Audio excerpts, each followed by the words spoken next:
Dika rumahnya di mana? Di Kertabumi. Kertabumi. Iya. Asli orang sana ya? Seterang.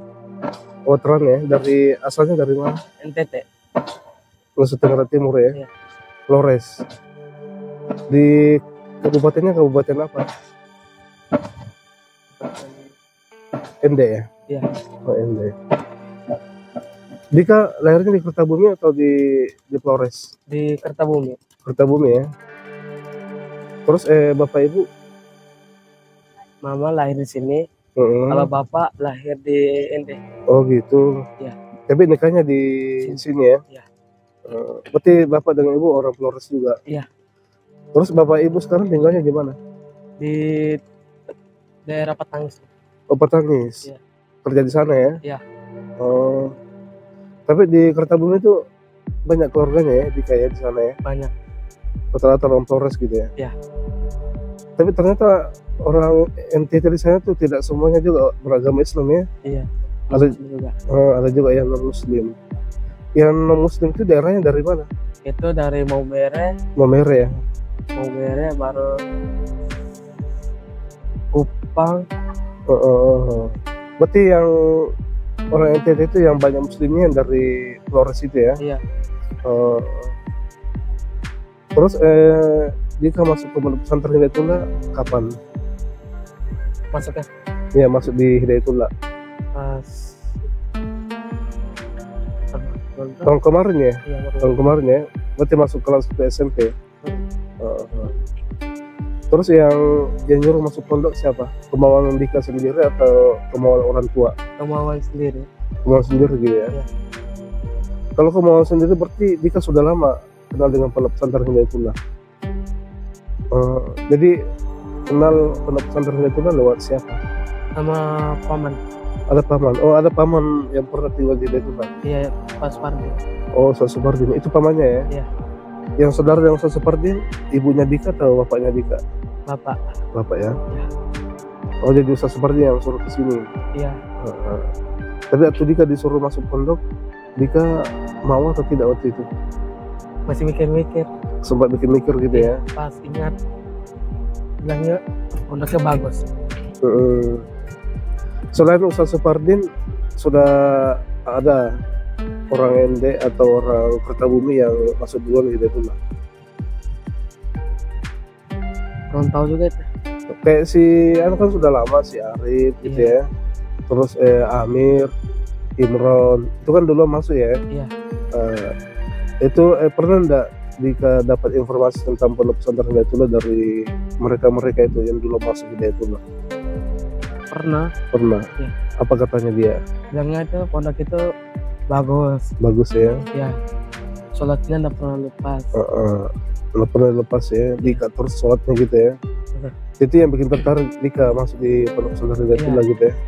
Karena ibadahnya terjaga gitu ya? Iya, sama hafal Al-Quran sholat 5 waktunya terjaga 5 waktu, kemudian hafal Al-Qurannya, baca Al-Qurannya diperbaiki, dan banyak lagi yang lain gitu ya? Iya.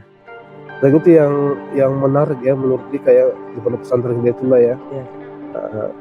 Karena kalau di luar atau di pondok-pondok lain ya kita nggak tahu lah gitu ya. Yang jelas itu dari dulu Hidayatullah itu begitu.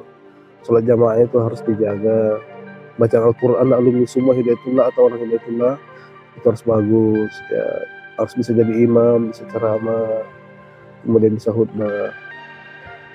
Terus selama Dika di Hidayatullah pernah nggak goncang? Pengen pulang gitu atau gimana? Pernah sekali pas 3 hari pas di pesantren. Oh, pas baru 3 hari di pondok di pesantren Dika goncang? Iya, teringat dulu kan. Oh, jadi goncang pada saat itu karena ingat rumah gitu ya? Iya. Kenapa rumahnya diingat? Takut hilang? Takut ada yang ngambil? Oh, kangen sama isi rumahnya gitu ya? Sama bapaknya, ibunya. Tapi Dika masuk di pondok itu apa namanya, orang tuanya sudah tinggal di Patangis memang? Sudah lama sudah lama juga sih. Oh, sudah lama kerja di Patangis ya? Iya. Mungkin bahkan kalau SD-nya Dika di mana? Di Muara Samo 019. Oh, di Muara Samo. Dari Patangis ke Muara Samo kan dekat ya? Iya. Sekitar berapa jaraknya? Berapa kilo jaraknya dari tempatmu di Petangis ke Muara Samu situ? Kalau kan masuk di Petanggisnya di luarnya, kalau aku masuknya ke dalam lagi. Ke arah Muara Samu gitu ya? Iya. Jadi lebih dekat gitu ya? Iya. Jadi atlet sekolah di Muara Samu itu bolak-balik ya? Iya, pulang pergi dari sekolah ke Oh dekat aja ya? Naik motor? Tapi bagus aja jalannya gitu ya? dulu masih parah, sekarang lumayan bagus lah. Tapi dulu tuh separah-parahnya masih bisa ditempuh dengan pakai motor gitu ya? Iya. Kalau hujan itu nggak bisa sekolah. Nggak bisa sekolah ya? Iya. Jadi kalau hujan nggak bisa sekolah. Pasti banyak tuh yang dapat masuk sekolah. Enggak. Izin ya? Iya. Yang dekat-dekat rupanya dengan sekolah tetap masuk. Iya. Yang jauh yang tidak mungkin datang karena becet nggak datang gitu ya? Iya. Tapi goncangnya waktu itu awal-awal aja gitu ya? Iya, lama-lama lihat teman-teman kan. Setelah banyak temannya akrab gitu ya? Ya itu sebelum punya teman lagi. Ya biasa lah begitu ya kalau kita mondok itu, kalau masih baru-baru belum terlalu akrab dengan teman-teman, kadang-kadang goncang gitu ya. Yes. Tapi kalau udah lama, insya Allah enak sudah kan, karena sudah akrab dengan dia. Malah nggak mau pulang ke rumah gitu. Kalau di rumah pengen balik lagi ke sini. Ya itu memang. Kalau di pondok pengen pulang ke rumah. Ya begitulah manusia gitu. Itu manusiawi sekali gitu ya. Ya. Kalau di sini kangen dengan orang tua, keluarga di rumah. Tapi kalau di rumah kangen lagi sama teman-teman gitu ya. Ya begitulah manusia. Tapi setelah itu nggak pernah goncang lagi gitu ya. Nggak pernah. Alhamdulillah. Tapi selama Dika di pondok pernah nggak orang tuanya ke sini? Sering ya? Iya. Itu orang tua ke sini tuh sekali sebulan atau sekali seminggu? Sekali sebulan tuh gajian buat ke sini. Oh, sekali sebulan setiap habis gajian gitu ya. Berarti kalau orang tuanya ke sini dibawa oleh-oleh dong ya? Iya. Lu pernah dibagi? Tapi biasanya selain dibawa oleh-oleh, dikasih uang juga itu ya. Uang jajannya Dika sebulan berapa? Kadang-kadang 200, kadang-kadang 150. Itu cukup ya? Iya, untuk biaya hidup di pondok ya? Kadang-kadang udah habis juga. Kan di pondok kan makanya udah ditanggung gitu ya? Iya. Dan paling sisanya itu untuk beli peralatan mandi gitu ya? Iya. Beli jajan-jajan, atau mungkin mau pakai skincare gitu ya. Jadi apa namanya? Berarti di Hidayatul itu banyak keluarga Dika ya? Iya. Jadi semua anak-anak Kertabumi yang ada di Hidayatul itu keluarga Dika semua? Iya. Hampir semua keluarga gitu ya? Termasuk yang sudah lama, kayak Ustaz Supardin. Kalau bapaknya ini, Arif, Pak Hamzah kenal ya? Kenal. Itu apanya Dika? Itu kalau dari mama bisa panggil om. Kalau dari ayah itu bisa panggil bapak besar. Oh gitu ya? Iya. Berarti baik dari bapak ibu ada semua keluarga Iya. paham saya. Berarti dekat berarti ya? Iya. Masya Allah. Kalau apa namanya? Kalau teman-temannya Dika yang alumni SD di Muara Samu sana, ada nggak yang masuk pondok pesantren selain Dika? Tapi ada, kalau yang ceweknya itu masuk di pesantren Haji Tony. Kalau yang lainnya sekolahnya di Manti. Di mana itu? Untuk atas di daerah Muara Samu. Oh, di Muara Samu juga ya? Iya. Itu cewek-ceweknya itu? Iya. Ceweknya cuma satu orang aja yang sekolah lagi. Oh, jadi seangkatanmu itu ceweknya cuma satu. Dan itu kamu hafal betul gitu ya? Sampai tahu kemana dia lanjut gitu. Iya. Sampai sekarang masih ada kontak sama dia itu? Temannya yang cewek itu? Nggak ada. Nggak ada sudah ya? Oh, kira ada hubungan khusus gitu? Nggak ada ya? Iya. Berarti kalau Dika tuh pulangnya ke Petangis gitu, bukan ke Kendarom ya? Kalau pengen ketemu nenek baru ke Modang. Oh, kalau nenek masih tinggal di Modang, Iya. Kertabumi situ. Tapi kalau sekarang di tempat kerja. Oh, neneknya sudah ikut ke tempat kerjanya bapak gitu ya? Iya. Di Petangis itu bapak kerja apa di sana? Itu tukang mandor. Mandor sawit? Iya, mandor Sawit gitu ya? Iya. Bukan security kayak paham saya? Enggak. Kalau paham itu kan bosnya security gitu ya? Iya. Kalau ibu kerja apa? Ibu jadi rumah tangga aja. Rumah tangga ya? Ada apa namanya? Dika berapa bersaudara? 3. 3 ya? Aslinya 4 tapi meninggal 1.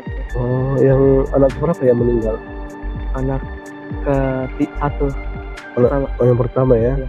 Oh, berarti Dika belum lahir waktu itu ya? Iya. Belum meninggal kakaknya gitu. Jadi yang paling tua sekarang sekolah di mana atau sudah kerja? Kita kerja yang keduanya. Sudah kerja ya? Sudah nikah juga? Belum. Terus yang ketiga? Yang ketiga tuh cewek satu itu yang di pondok pesantren. Oh, ada kakaknya di pondok pesantren? Ya. Kelas berapa dia? Kelas 10 sekarang. Kelas 10 ya? Kelas 1 SMA ya? Ya, Sat. Berarti enak aja karena banyak keluarganya di sini gitu ya? Iya, Sat. Jadi nggak pernah goncang kan?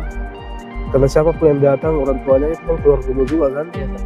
Jadi bisa ketemu dengan dia. Jadi apa namanya? Apa yang dirasakan selama di pondok yang menarik gitu ya? Selama Dika di pondok, mungkin berkaitan dengan pelajaran, kegiatan, kemudian hubungan antara teman yang satu dengan lain. Yang paling menarik, yang bikin betah Dika di pondok itu kira-kira apa gitu? Ada sholat tahajud. Sholat tahajud ya. Sama Senin Kamis puasa. Puasa Senin Kamis gitu ya. Ya. Itu yang jarang didapatkan di luar ya. Iya, Sat. Bahkan mungkin nggak pernah gitu ya. Iya, Sat. Itu nanti di pondok baru sholat tahajud, puasa Senin Kamis, ya subhanallah ya. Itu pengalaman menarik semua itu ya. Jadi kalau Dika udah selesai atau kemana gitu, tugas kemana gitu, ya itu perlu dipertahankan. Karena itu bukan ibadah biasa gitu ya. Iya, Sat. Ibadah luar biasa tuh, sholat tahajud, puasa Senin Kamis. Ya termasuk menghafal Al-Quran itu. Jadi ibadah-ibadah yang apa namanya, yang jarang dilakukan orang, hanya bisa dilakukan oleh segelintir orang itu ibadah-ibadah yang luar biasa semua ya. Kalau ibadah yang luar biasa ya pasti pahalanya juga luar biasa gitu ya. Terus sekarang kelas berapa Dika? Kelas 2 SMP. Kelas 2 SMP ya, kelas 8 ya. Rencana kalau selesai SMP-nya mau lanjut di mana? SMK. SMK. Mau keluar dari Hidayatullah? Iya, Sat. Kenapa? Mau ambil jurusan, Sat. Jurusan apa mau diambil rencana? Tentara. Oh gitu, TNI ya? Yes. Oh, memang orang tuanya mendorong untuk masuk TNI gitu? Iya, Sat. Oh, iya, mudah-mudahan lah Allah mudahkan gitu ya. Iya, Sat. Tapi ingat nanti kalau sudah jadi tentara tetap soleh gitu ya. Iya, Sat. Ibadah dijaga, akhlak dijaga, moralnya dijaga. Karena modalnya kita itu kan di moral gitu ya, akhlak ya. Setinggi apapun pangkatnya, ilmunya sebanyak apapun, kalau akhlaknya tidak ada, itu tidak ada gunanya kan. Berarti ini mulai saat kan rencana kan SMP aja di sini gitu ya. Iya, Sat. Usahakan selama SMP di sini tuh ya ibadahnya udah bagus, baca Al-Qur'annya udah bagus gitu ya, apalagi udah bagus.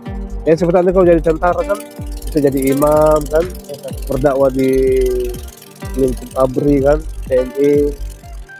Kan misalnya kan dibutuhkan juga itu. Karena biasanya kan TNI itu kan ada asramanya kan, ada masjidnya, karena biasanya kan banyak muslim. Ya tentu butuh yang bisa ceramah, yang bisa khutbah, ya, yang bisa ngajar ngaji. Ya usahakan Dika lah yang mengambil perang itu gitu kan. Jadi TNI untuk menjaga kedaulatan NKRI, ya juga mendakwakan agamanya kan. Jadi seperti itu. Jadi itu ya yang menarik ya, masalah ibadah di Hidayatullah ya. Dan insya Allah kita tetap istiqomah sampai sekarang. Apa namanya, kalau Dika pulang biasanya pulangnya ke Petangis gitu ya. Ketemu teman-teman lamanya pasti kan. Pernah nggak ditanya Dika sekolahnya di mana gitu? Pernah. Terus Dika bilang apa? Di Kuaro, di pondok situ, di pesantren. Setelah teman-temannya tahu kalau Dika sekolahnya di pondok pesantren, apa tanggapan teman-temannya? Kalau mereka yang mana sekolahmu sekarang, sekolahmu enak nggak apa di sana? Oh gitu ya, ditanyakan enaknya gitu ya? Ya, enak. Baru mereka tanya hafal Al-Quran, ada juga nggak? Bapak pulang ada. Oh gitu ya. Yes. Tapi setelah dia menyampaikan seperti itu, kita di sana menghafal Al-Quran, kemudian ibadah dijaga, ada nggak di antara mereka yang tertarik? Ada juga ya, tapi dia masuk pondok lain gitu ya, Yes, yang dekat dengan rumahnya. Ya, biasanya orang kan begitu ya, dia kan pengen pondok, tapi dia nggak mau jauh-jauh kan. iya. Kalau orang Muara Sama atau Petangis ke Kuala kan agak jauh gitu ya, mungkin milihnya di Grogol. Jadi apa namanya, selama ini hubungannya dengan teman-temannya di asrama bagus aja ya? Bagus aja sih. Dari yang biasa membuli, ngolok, kalau paling ngolok-ngolok biasa gitu ya, artinya biasa lah sama teman kan, main-main kan.